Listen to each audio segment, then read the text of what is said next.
GS solution 96 channel में आपका हार्दिक स्वागत है। इस पीडी सीरीज की सारी बिहार की लगभग वीडियो जो है पहले डाली जा चुकी है, जिस पर आप लोगों के अच्छी प्रतिक्रिया देखी गई है और लगातार वीडियो को वॉच किया जा रहा है। हमें बेहद खुशी है और इसके सारे टॉपिक के साथ साथ हम धीरे धीरे आते रहेंगे। आज जो है बिहार बजट की टॉपिक आप लोगों के सामने है।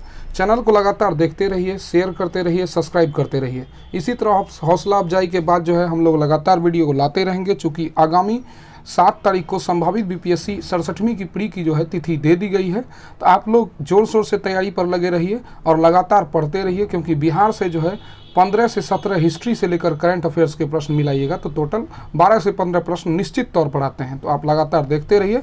चलिए चालू करते हैं। बिहार बजट 2022-23, चूँकि बजट नया आ गया है तो पुराने वाले बजट से कम उम्मीद है कि प्रश्न आ सकता है। ठीक है, तो चालू करते हैं।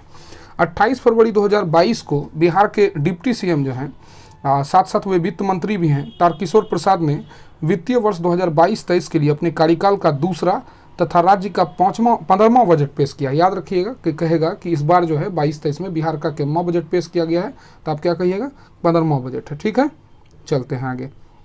2022-23 के बजट का कुल आकार जो है, याद रखिएगा कि 2,37,691.19 करोड़ रुपए का है, जो वित्तीय वर्ष 21-22 के बजट के आकार 2,18,302.70 करोड़ से 19,388.49 करोड़ अधिक है। ये अच्छी बात है। ठीक है, बिहार की अर्थव्यवस्था में जो है 2.5% की लगभग वृद्धि दर्ज की गई है। ये प्रश्न सीधे तौर पर आ सकता है कि पिछले अनुमानित बजट के अनुसार बिहार की अर्थव्यवस्था में कितने प्रतिशत की वृद्धि दर्ज की गई है, तो 2.5%। ठीक है, चलिए आगे आइए। 2022-23 में विकास दर कितना रहा है? 9.7% रहने का अनुमान है। ये भी आंकड़ा याद रखना है कि बिहार की नए बजट के अनुसार जो है 2022-23 वित्तीय वर्ष के अनुसार कितना जो है विकास दर रहने का अनुमान बताया, 9.7%। राजकोषीय घाटा 3.7%। ठीक है, तो राजकोषीय घाटा याद रखिएगा कि जितना प्राप्त मद होता है, आपको कर आय से जितना प्राप्त मद हुआ या अन्य पूंजीगत आय से जितना प्राप्त मद हुआ और जितना आप व्यय कर रहे हैं सार्वजनिक निर्माण के लिए या ब्याज चुकाने में, तो उन सबों का जो है कैलकुलेशन, अगर राजकोषीय घाटा का अर्थ है कि आपको जितनी आमदनी आ रही है उस पर अगर व्यय का भारांश जो है बढ़ जाता है, आय से ज़्यादा अगर व्यय का भारांश हो जाए तो क्या होता है? घाटा होता है। ठीक है, चलते हैं आगे। 2022-23 में स्थापना एवं प्रतिबद्ध व्यय का अनुमान जो है कितना है? 1,37,460.94 करोड़। याद रखिएगा कि इस बार जो है बिहार सरकार ने प्रतिबद्ध अनुमान कितना लगाया है? 1,37,460.94 करोड़, जो पिछला साल जो है 19,670.11 करोड़ से अधिक है।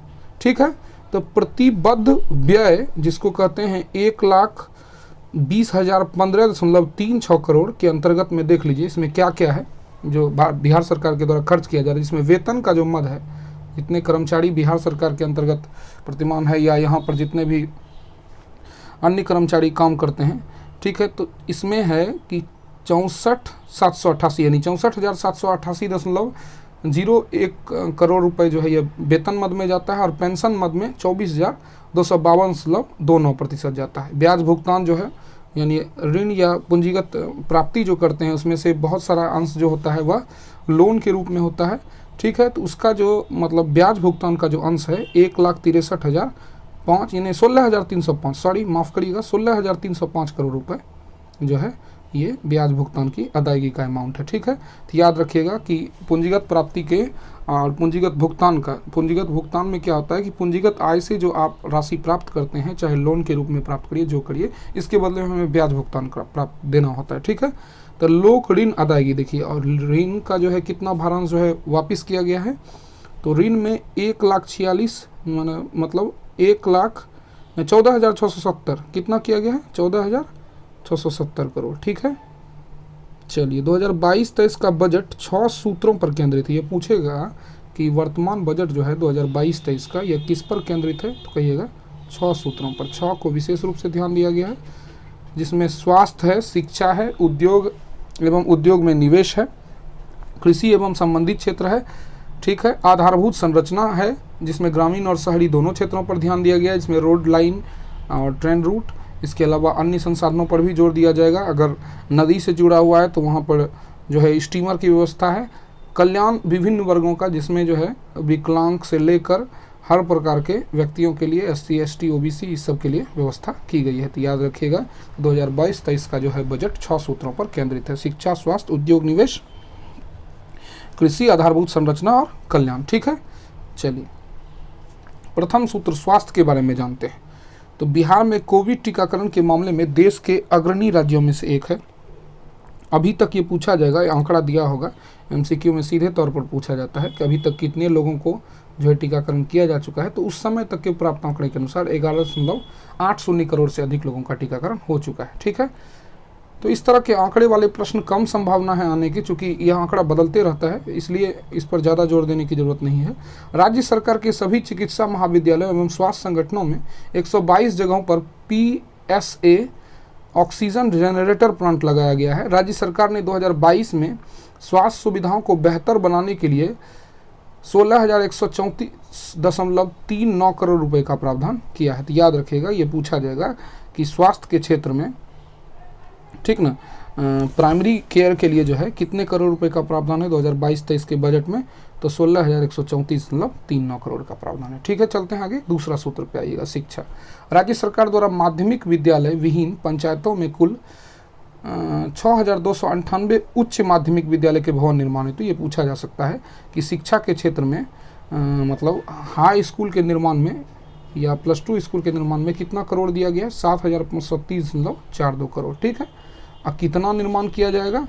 तो 6,298 नया जो है यह पंचायतों में कुल माध्यमिक विद्यालय खोला जाएगा। ठीक है, चलिए आगे चलते हैं। 2022-23 में शिक्षा के क्षेत्र में नवाचार, गुणात्मक एवं आधारभूत अधीसंरचना को मजबूत करने के लिए सर्वाधिक 39,191.87 करोड़ रुपए का प्रावधान किया गया है, जो कुल बजट का लगभग 16.5% है। ठीक है, तो याद रखिएगा, अगर कहेगा कि आधारभूत संरचना पर कितना निवेश हो रहा है, ठीक ना, जिसमें रोड मैप का निर्माण किया जाएगा, आपको बोले थे कि नदी में कार्गो सेक्टर में भी दिखा जाएगा, तो 16.5% है। ठीक है, तो कह देगा कि बिहार क्षेत्र में जो है शिक्षा में नवाचार क्षेत्र, गुणात्मकता, आधारभूत संरचना को मजबूत करने के लिए एजुकेशन सेक्टर में केवल कितना किया गया, तो 16.5% किया गया। ठीक है, आगे चलते हैं। चलिए, बजट से प्रश्न सोचिए लगभग तय रहता है। राजस्व प्राप्ति, ठीक, राजस्व प्राप्ति में देख लीजिए किस मद से कितनी प्राप्ति हुई है, इस पर ध्यान देना परम आवश्यक है। तो कुल राजस्व प्राप्ति कितना है?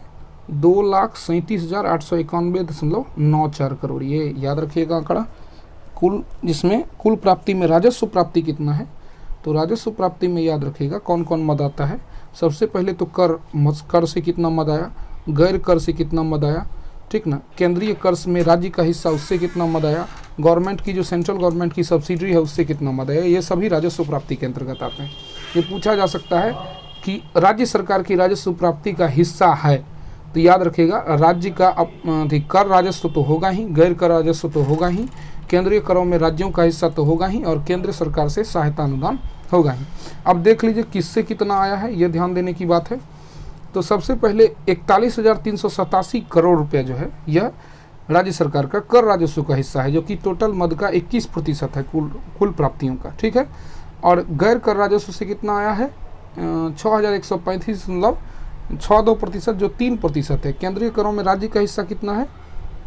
91,180.60 करोड़ रुपए, जो कि 46%। ये पूछा जाएगा कि सबसे ज़्यादा किस मद से जो है राजस्व प्राप्ति में आया है, तो कर दी जाएगा कि केंद्र सरकार का जो है करों में राज्य का हिस्सा जो है यह सबसे बड़ा मद है, जो कि टोटल का कितना है? 46%।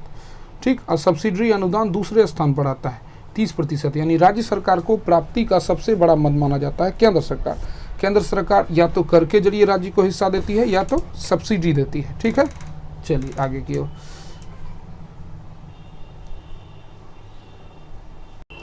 पूंजीगत प्राप्तियाँ, पूंजीगत प्राप्तियों में जो है मद इसका है 41,187, यानी 41,187.43। पूंजीगत प्राप्तियों में याद रखिएगा क्या होता है कि राज्य सरकार के द्वारा जो जिसमें निवेश किया जाता है उससे आता है, ऋणों की वसूली से आता है, ये दोनों मद याद रखिएगा। उधारियों में याद रखिएगा राज्य सरकार जो निवेश के लिए देती है किसी चीज़ में, तो वहाँ, और दूसरा क्या है? ऋणों की वसूली, अर्थात जो भी फंड बेचती है उससे जो पैसा आता है, विनिवेश जहाँ करती है।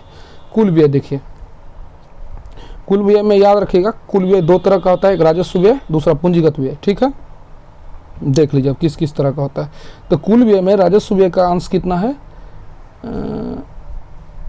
19,19,56 यानी 1,91,956.67 और 45,734.52। ठीक है, राजस्व बचत का मद पे आइए। ठीक है, राजस्व बचत में याद रखिएगा कि पूंजीगत व्यय माइनस पूंजीगत प्राप्ति से क्या होता है, राजस्व बचत निकलता है। तो इसका क्या है, कितना मद है, 47,87.84 करोड़ रुपए। ठीक है, राजकोषीय घाटा कितना रहा है, 22,885.10। तो याद रखिएगा, ये पूछा जा सकता है कि वर्तमान बजट के अनुसार राजकोषीय घाटा कितना है, 22,885.10 करोड़ रुपए। ये सारे आंकड़े बार बार देखते रहिएगा, रटने की जरूरत नहीं है। अब आइए, राज्य के कर राजस्व से विभिन्न स्रोत देख लीजिएगा। तो अब कर राजस्व में कौन कौन सा मद आता है ये देखना है। ठीक है, और किसका भारांश कितना है। तो वाणिज्यिक कर जो है 32,387 करोड़ रुपए है। स्टाम्प और निबंधन शुल्क से 5500 आता है करोड़ रुपए। परिवहन कर से 3000। ठीक है, भू राजस्व से 500 करोड़ और कुल जो है ये 41,387 करोड़। ये पूछेगा कि बिहार राज्य के कर राजस्व में विभिन्न स्रोतों में किस कर का सबसे ज़्यादा भारांश है, तो वाणिज्यिक कर का। याद रखिएगा 32,387 करोड़। ठीक है, और सबसे कम भारांश पूछेगा किसका, तो कहिएगा भू राजस्व का है। ठीक है, चलिए, राज्य के मुख्य गैर कर राजस्व, याद रखिएगा कर राजस्व और गैर कर राजस्व दो तरह का होता है प्राप्ति में। तो झारखंड से सेवानिवृत्त कर्मियों के लिए पेंशन मद में भुगतान की गई राशि में हिस्सा कितना है, 310.52 करोड़ रुपए। खनन में कितना है, 3,000 करोड़ रुपए। सिंचाई सेक्टर में 50। ब्याज प्राप्तियों में 18.78 करोड़। अन्य मदों से प्राप्तियों में 556.32 करोड़ और कुल जो है ये कितना है, 6,135.62 करोड़ रुपए। ठीक है, चलिए आगे चलते हैं। तीसरा सूत्र याद रखिएगा, उद्योग और निवेश सेक्टर पे तीसरा सूत्र था। ठीक है, चलिए,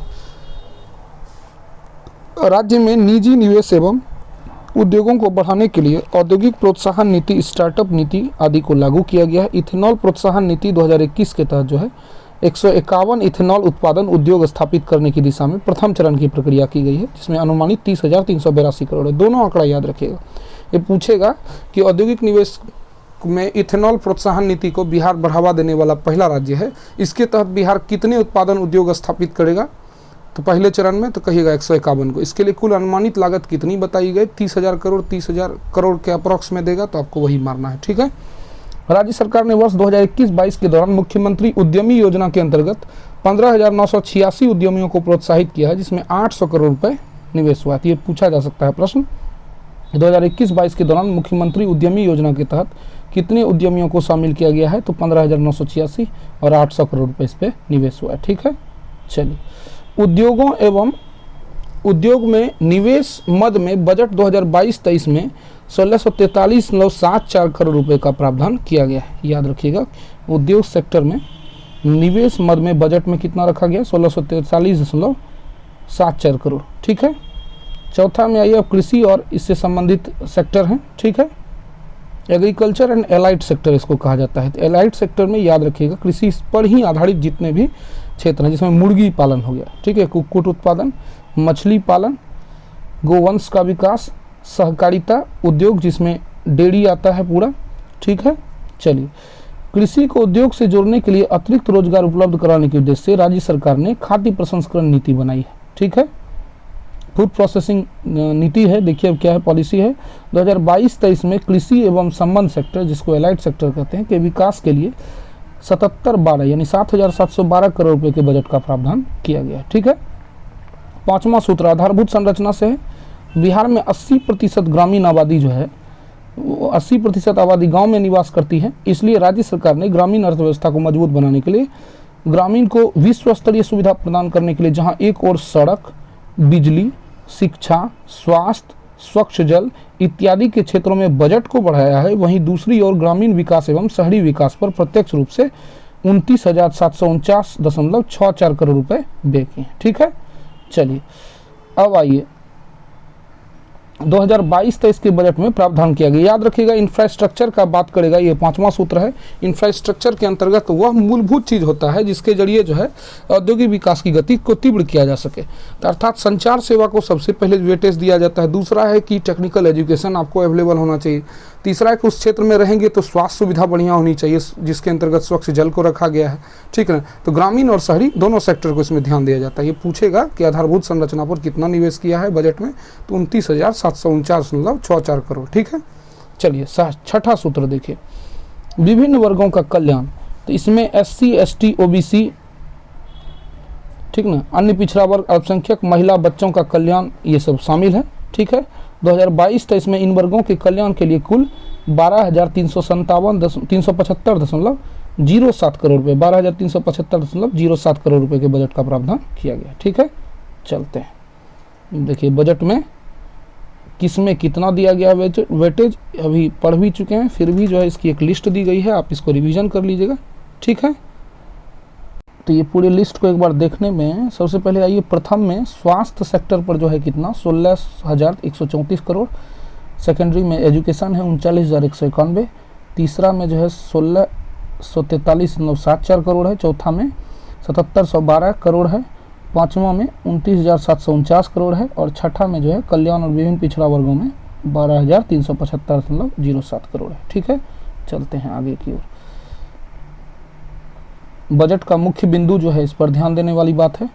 तो बजट का मुख्य बिंदु जो है, इसमें कुल व्यय बजट अनुमान जो है 2,37,691.19 करोड़ रुपए, जो कि वित्तीय वर्ष 21-22 के बजट के अनुमान के अनुसार 2,18,302 इतना से इतना ज़्यादा है। ये सारा चीज़ का मैं पहले भी जिक्र कर चुका हूँ। आगे चलिए, ठीक है। इसमें यही है कि जो महत्वपूर्ण आंकड़ा है उस पर आपको बार बार ध्यान देने की ज़रूरत है।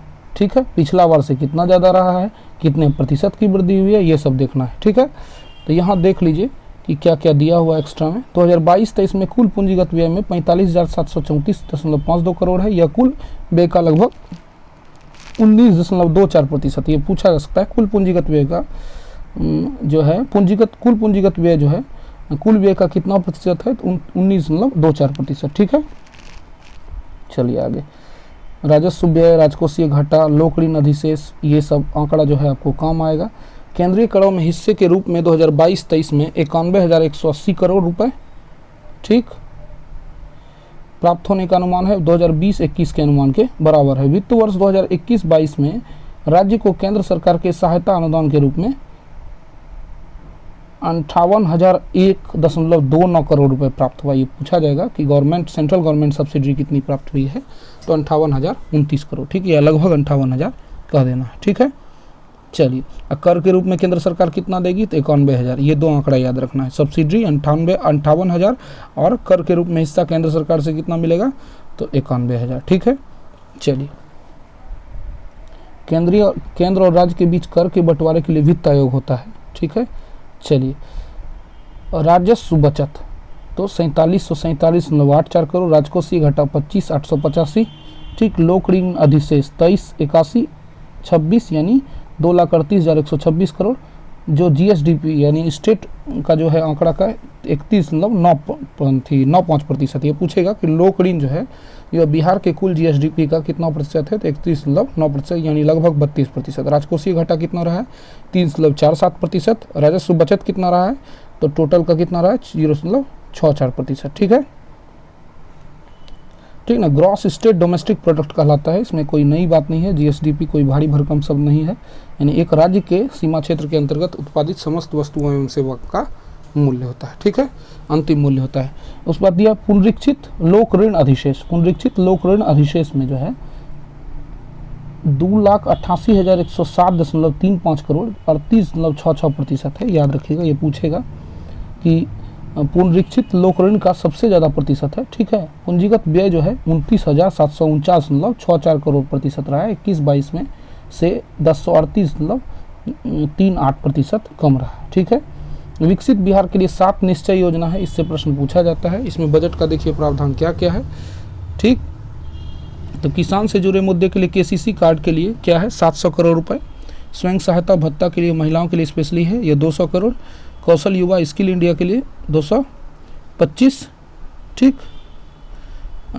हर घर नल जल के लिए 1001 करोड़ और हर घर पक्की नाली के लिए 230 करोड़। ये ध्यान रखना है, ये जितना भी प्रोवाइड किया गया है इस पर ध्यान देने की बात है।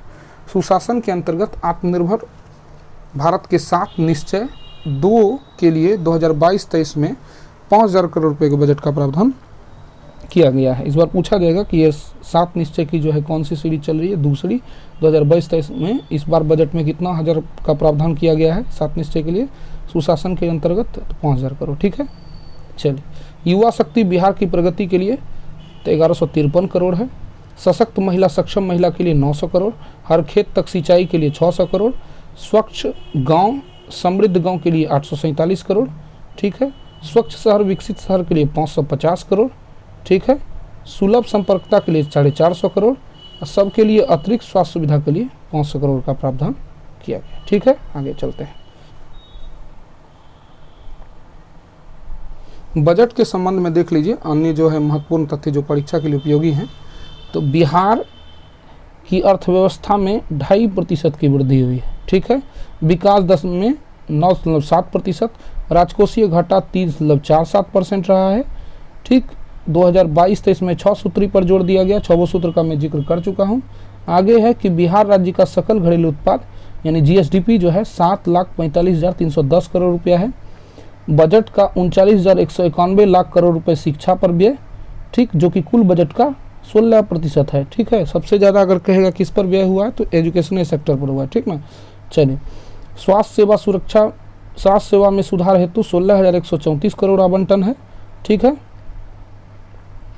आगे दिया बजट का 65% सामाजिक क्षेत्र पर व्यय है, ठीक। सामाजिक कल्याण के लिए 12,375 करोड़ का आवंटन किया गया है। वित्त बजट 2022-23 में बिहार सरकार को सर्वाधिक आय केंद्रीय करों में राज्य का हिस्सा से प्राप्त होगी। अब तक 88 लाख घरों में नल जल पहुंचाया जा चुका है। ये पूछेगा आंकड़ा कि वर्तमान आंकड़े के अनुसार जो है कितने घरों तक मतलब नल जल पहुंचाया जा चुका है, 88 लाख। इथेनॉल के लिए 151 फैक्ट्री, ठीक है। अनुमानित 30,882 करोड़ रुपये लागत, ठीक। 2022-23 के लिए 1 लाख करोड़ ब्याज मुक्त लोन। 7 निश्चय के तहत युवा शक्ति पर बल ध्यान दिया गया है, ठीक है। चलिए, आगे दिया है कि 2022-23 के लिए कहेगा कि कितने करोड़ रुपए जो है लोन की व्यवस्था की गई है ब्याज मुक्त जो है 1 लाख करोड़, ठीक है। 7 निश्चय जो दूसरा सीरीज चल रहा है युवा की शक्ति पर ध्यान देते हुए 89 औद्योगिक प्रशिक्षण केंद्र खोलने की बात की गई है। कितना कहेगा तो 89 औद्योगिक, ठीक है। हर जिले में मेगा स्किल सेंटर बनाया जाएगा। प्रथम चरण में याद रखेगा, ये कहेगा कि मेगा स्किल सेंटर के तहत प्रथम चरण में कौन कौन से जिले शामिल हैं? पटना, नालंदा, दरभंगा। याद रखिएगा, पटना, नालंदा और दरभंगा, ठीक है। बिहार खेल विश्वविद्यालय की जो है बात की गई है, ठीक है। सशक्त महिला सक्षम महिला के तहत जो है इंटर में उत्तीर्ण होने वाली अविवाहिताओं को 25,000, स्नातक में 50,000 रुपये की आर्थिक सहायता का प्रावधान किया गया है, ठीक है। 10 करोड़ रुपए से अधिक लोगों का कोविड टीकाकरण किया गया है। किसानों की आय बढ़ाने के लिए कृषि निर्यात नीति का निर्माण किया गया है। किसानों में सुधार के लिए 7,712.30 करोड़ रुपए का प्रावधान किया गया, चूँकि बाढ़ पीड़ित एरिया है, ठीक है। बिहार का अधिकांश हिस्सा औद्योगिक क्षेत्र में विकास के लिए 1,64,374 करोड़ रुपए बजट में प्रावधान किया गया है, ठीक है। वित्तीय वर्ष 2022-23 में 7 औद्योगिक पार्क विकसित किया जाएगा। बिहार सरकार द्वारा 2023 तक सोलर बिजली का कोटा प्राप्त करने का लक्ष्य रखा गया। पूछा जा सकता है बिहार सरकार द्वारा नवीकरणीय ऊर्जा के तहत सोलर बिजली प्राप्त करने का कोटा कब तक लक्ष्य रखा गया? 2023 तक, ठीक है। बजट के कुल व्यय का 67.37% जो है विकासात्मक व्यय को आवंटित है। वित्त वर्ष 2022-23 में बिहार के 7 निश्चय 2 कार्यक्रम के अंतर्गत कुल 5,000 करोड़ रुपए का बंद किया गया है, ठीक है। अब आगे देखिए, बजट में 3367 शहरी वार्ड तथा 142 नगर निकायों को ओडीएफ यानी खुले में शौच मुक्त के लिए, यह याद रखेगा, हर बार पॉइंट बनता है। तो 3367 जो है वार्ड टोटल सेलेक्ट किया गया है। 142 नगर निकायों को ओडीएफ खुले मुक्त किया जाएगा, ठीक है, खुले शौच मुक्त किया जाएगा। ग्रामीण टोला संपर्क निश्चय योजना के तहत जो है 230 करोड़ रुपए का प्रावधान है। 4,33,000 से अधिक स्मार्ट प्रीपेड मीटर लगाए जाएंगे, ठीक है, जो कि बिल की रीडिंग करने में आसानी होगी। अब या तो रिचार्ज के जरिए जो है आप मतलब बिजली बिल का यूज कर सकते हैं, ठीक है। इससे बिजली की चोरी भी घटेगी और बिजली का सही उपयोग होगा। मुख्यमंत्री ग्राम संपर्क योजना के अंतर्गत वित्तीय वर्ष 2022-23 में 6000 किलोमीटर के लिए ग्रामीण पथ निर्माण का लक्ष्य रखा गया है। ये पूछा जा सकता है, ठीक है। चलिए अब देखिए, इसमें अभी तक का जो है ये आंकड़ा दिया हुआ है। ये आंकड़ा सबसे ज़्यादा जरूरी है, किसमें कितना प्रतिशत है, कितना व्यय होगा। तो सबसे ज़्यादा जो है ये शिक्षा विभाग में व्यय हुआ है, पहले भी बता चुके हैं। ये पूछा जाएगा नवीन बजट के अनुसार किसमें कितना सबसे ज़्यादा व्यय करने की बात की गई, 22% शिक्षा में, ठीक है। ग्रामीण विकास में 15.19%, ग्रामीण कार्य विभाग में 7.9%, सामाजिक कल्याण में 8.19%, पथ निर्माण में 4.42%, स्वास्थ्य विभाग में 7.04, ठीक है। जल संसाधन विभाग में 3.23, लोक स्वास्थ्य में 1.95, कृषि विभाग में 2.78, नगर निकाय आवास में 4.06, अन्य विभाग में 22.99%। योग जो है टोटल देख रहे हैं। चलिए महत्वपूर्ण स्कीमों से संबंधित राशि देख लीजिए। अब किस पर कितना यूज किया जाएगा पैसा। सर्व शिक्षा अभियान पर 15,000 करोड़, ठीक है। सबके लिए आवास पर 8500 प्लस करोड़, प्रधानमंत्री ग्रामीण सड़क योजना के लिए 5,000 लगभग, ठीक है। मनरेगा के लिए 2500, याद रखिएगा। बिहार मनरेगा के लिए कितने करोड़ रुपए की राशि करेगा आवंटित, 2500 करोड़। राष्ट्रीय ग्रामीण आजीविका मिशन के तहत 1980 लगभग 2000 करोड़। इंदिरा गांधी राष्ट्रीय वृद्धा पेंशन के तहत 1738.40, ठीक है। मुख्यमंत्री ग्राम सड़क संपर्क योजना के तहत 1400, स्वच्छ भारत मिशन के तहत 950, मुख्यमंत्री वृद्धजन पेंशन के लिए 810, मुख्यमंत्री पेयजल के लिए 728, बिहार स्टूडेंट क्रेडिट कार्ड के लिए 700, स्मार्ट सिटी मिशन के लिए 620। तो याद रखिएगा कि आपने जो 6 सूत्री कार्यक्रम देखा उसी के तहत ये सारी योजना है, ठीक है। पिछड़ा और गरीबी कल्याण के लिए देख लीजिए आप, राष्ट्रीय अनुसूचित जाति के संबंध में जितना आ रहा है, आवास के संबंध में जितना आ रहा है, कृषि के क्षेत्र में फसल से संबंधित जितना है, इंफ्रास्ट्रक्चर में खेत सड़क से संबंधित जितना है, ग्रामीण विकास से संबंधित जितना है, स्टूडेंट क्रेडिट कार्ड का अर्थ है कि आपको एजुकेशन से संबंधित जितना है। तो ये सारे चौक पर जितने भी योजनाएं हैं उन पर राशि व्यय होगी, ठीक है। चलिए केंद्रीय सड़क निधि पर 600, बिहार राज्य फसल सहायता 542, सबके लिए आवास 524, अनुसूचित जाति जनजाति भवन 480, वृद्धा पेंशन 389, आपातकालीन कोसी बाढ़ पुनर्वास 375, मुख्यमंत्री पोशाक 350, ठीक है। स्वच्छ भारत मिशन 290, ठीक है। मुख्यमंत्री साइकिल 243, पटना मेट्रो 150 करोड़, ठीक है। चलिए जो ये पूरी बजट की सीरीज़ है ये अभी आपके साथ बने हुए थे। आगे जो है हम नई टॉपिक के साथ आएंगे और स्पीडी की पूरी टॉपिक जो है वो आपको इसी यूट्यूब चैनल पर उपलब्ध करा दी जाएगी। आप लोग लगातार चैनल पर बने रहिए, इसको पढ़ते रहिए। आगामी बीपीएससी परीक्षा में निश्चित यहाँ से ज़्यादातर प्रश्न होंगे जो कि आपको आने वाले समय के लिए काफ़ी कारगर साबित होंगे। हमारे चैनल को लाइक शेयर सब्सक्राइब करते रहिए। इसमें किसी भी तरह की ढिलाई नहीं बढ़ती है क्योंकि इससे हमारा उत्साहवर्धन होता है और हम लगातार नई नई वीडियो के लिए प्रेरित होते हैं। धन्यवाद।